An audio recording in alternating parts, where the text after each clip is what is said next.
Enzo Papa na you yeah. Hallelujah, hallelujah. Change me from an unbeliever. Cause in this world I was born a sinner. I know your love. Shalom, shalom, mon bien-aimé dans le Seigneur. Je suis ravi et content d'être encore devant vous aujourd'hui. Et aujourd'hui, mon bien-aimé, je te rapporte une très bonne nouvelle de Jésus-Christ de Nazareth. Mon bien-aimé, la bonne nouvelle que je te ramène ce soir changera l'histoire de ta vie et certainement, ça te donnera l'amour de vivre. N'est-ce pas que c'est bon de vivre? N'est-ce pas que tu as vraiment besoin de l'amour de vivre? Et aujourd'hui, mon bien-aimé dans le Seigneur, la bonne nouvelle que je te ramène est que Jésus-Christ de Nazareth a vécu les plus grands ennemis de l'homme. Waouh! Alors, Jésus-Christ a vécu les plus grands ennemis de l'homme.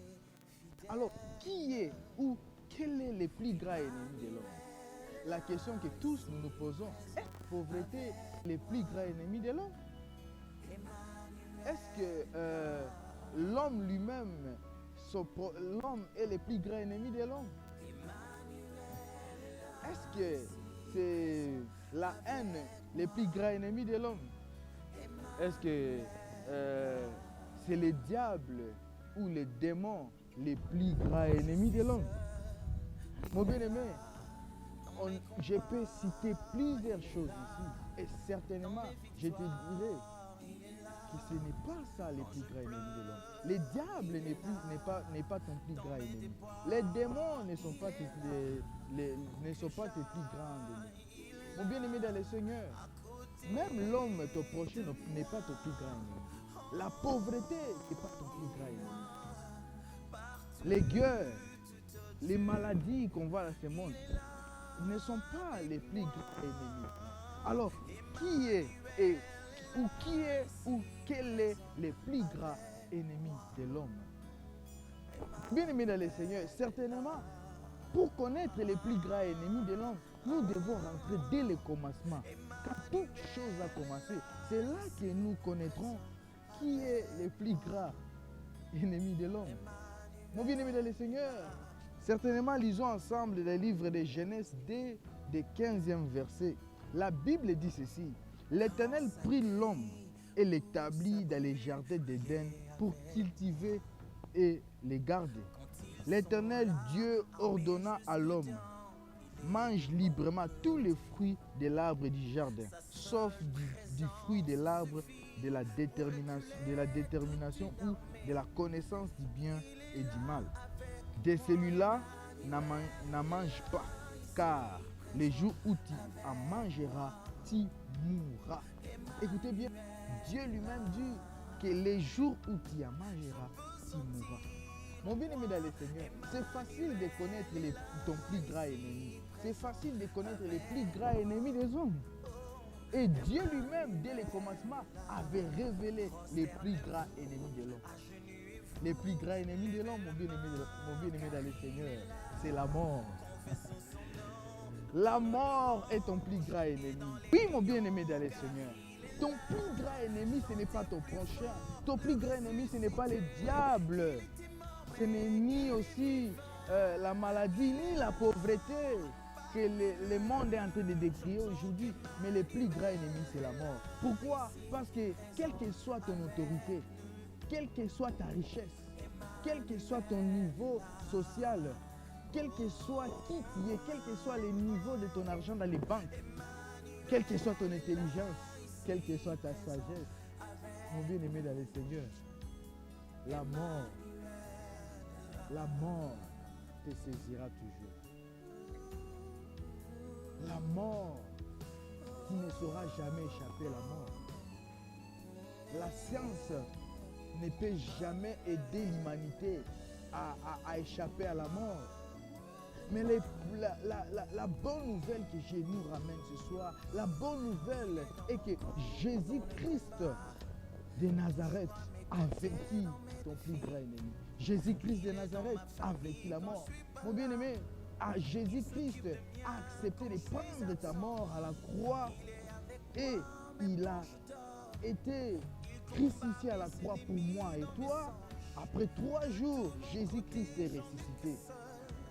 S'il y a quelqu'un dans ce monde qui a vécu la mort, et c'est Jésus-Christ. C'est Jésus-Christ qui a vaincu ton plus grand ennemi. Jésus-Christ a vaincu la mort. Voilà pourquoi la bonne nouvelle que je t'amène ce soir est que Jésus-Christ n'a pas vaincu la mort pour lui. Jésus-Christ est éternel. Jésus-Christ est vivant. Il n'a pas vécu la mort pour lui. Mais Jésus-Christ a vécu la mort afin que moi et toi, nous ayons la vie éternelle. Afin que moi et toi, nous ayons la vie éternelle. Alors là, nous allons lire encore la Bible pour bien comprendre cette situation, pour bien comprendre cette révélation, mon bien-aimé. Voilà, mon bien-aimé dans le Seigneur, pour bien comprendre cette révélation, nous allons lire dans les livres des Romains 5, des 14e verset. La Bible nous dit ceci. Et pourtant la mort a régné depuis Adam jusqu'à Moïse, même sur les hommes qui n'avaient pas commis une faute semblable à celle d'Adam, qui est comparable à celui qui devait venir. Mon bien-aimé dans le Seigneur, on nous parle ici que la mort a régné depuis Adam jusqu'à aujourd'hui, même sur les hommes qui n'ont pas commis la même faute qu'Adam. Souvenez-vous, nous avons lu les livres de Genèse, on dit que dès la création, Dieu avait mis l'homme sur la terre, dans les jardins d'Éden, et il a dit, les jours que tu mangeras, tu mourras. Et l'homme avait désobéi à Dieu. Et jusqu'à aujourd'hui, à cause de la désobéissance de Dieu, on a été livré à notre plus grand ennemi qui est la mort. Voilà pourquoi, quelle que soit ton intelligence, quelle que soit ton autorité, quel que soit qui tu es, la mort t'attrape toujours. La mort t'attrape toujours.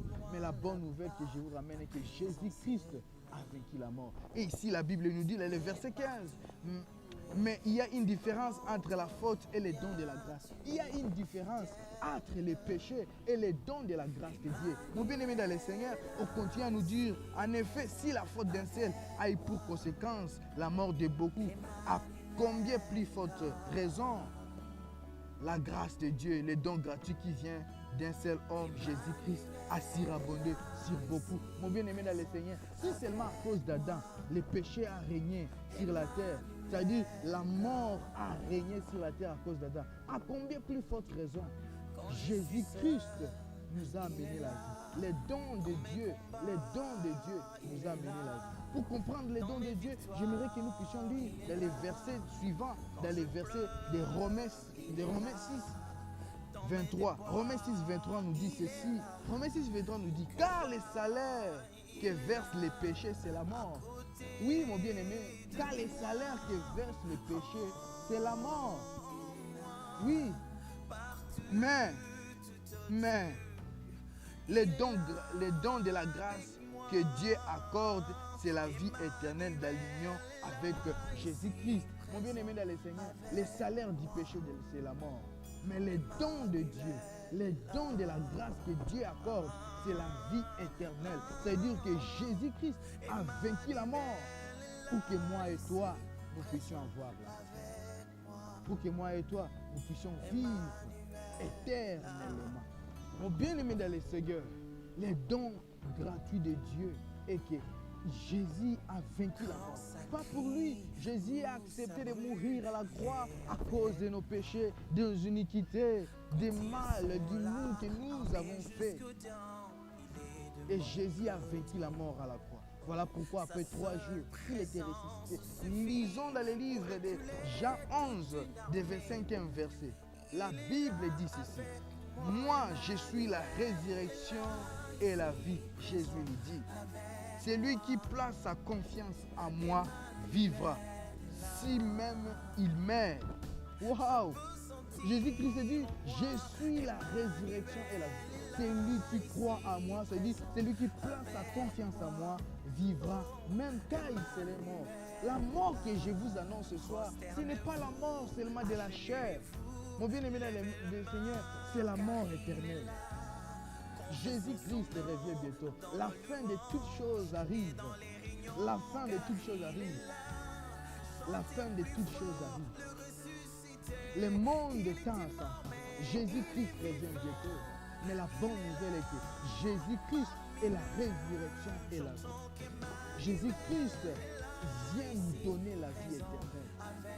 Jésus-Christ vient nous délivrer de la mort éternelle. Qui veut dire Jésus-Christ vient nous délivrer de l'enfer. Celui qui croit en Jésus-Christ vivra avec lui éternellement dans les royaumes des cieux. Voilà pourquoi la Bible nous dit que celui qui place sa confiance en Jésus vivra même quand il serait mort. Mon bien-aimé dans le Seigneur, ta chair peut mourir, ta chair peut périr, mais laisse-moi te dire qu'en Jésus-Christ, il n'y a point la mort, parce que la mort a été vaincue en Christ, afin que toi et moi, nous puissions vivre éternellement. Voilà pourquoi Jésus dit que celui qui met sa confiance en lui vivra éternellement, même quand il sera mort dans la chair.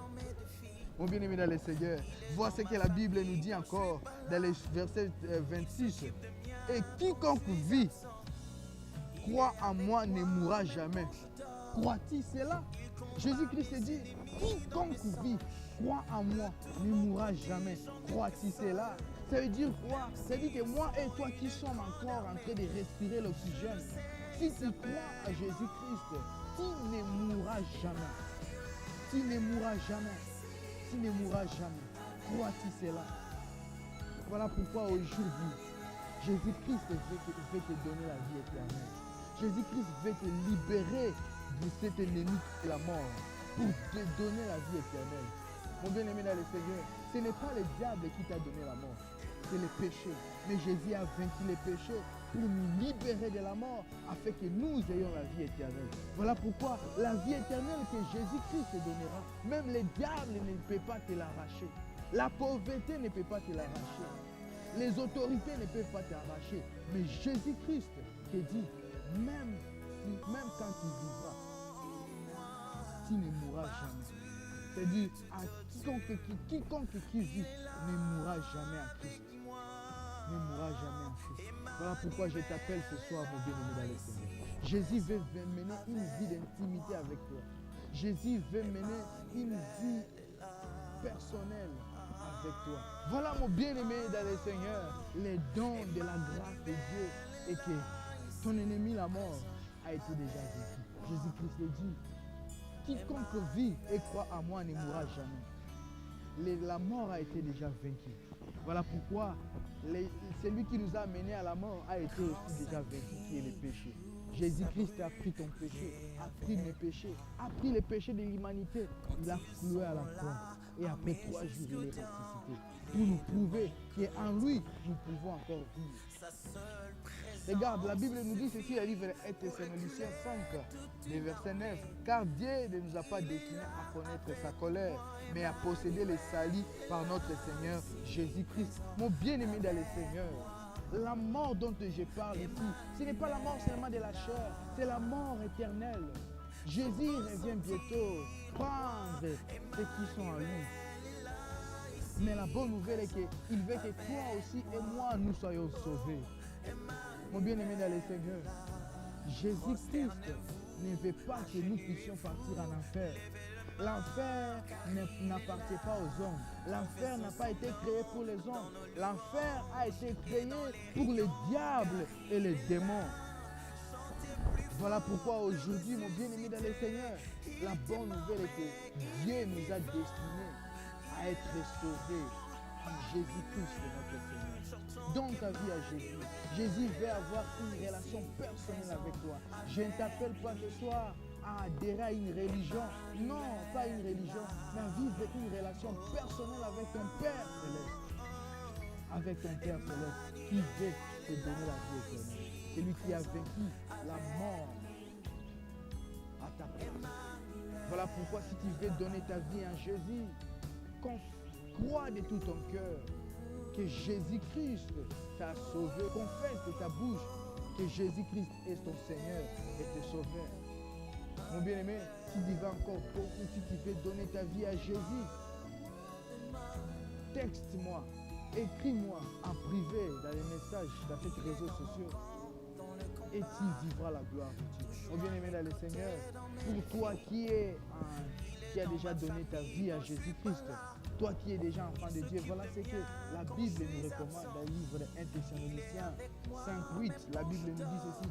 Mais nous qui sommes enfants du jour, Faisons preuve de modération. Revêtons-nous de la courage, de la foi et de l'amour. Mettons les casques de l'espérance.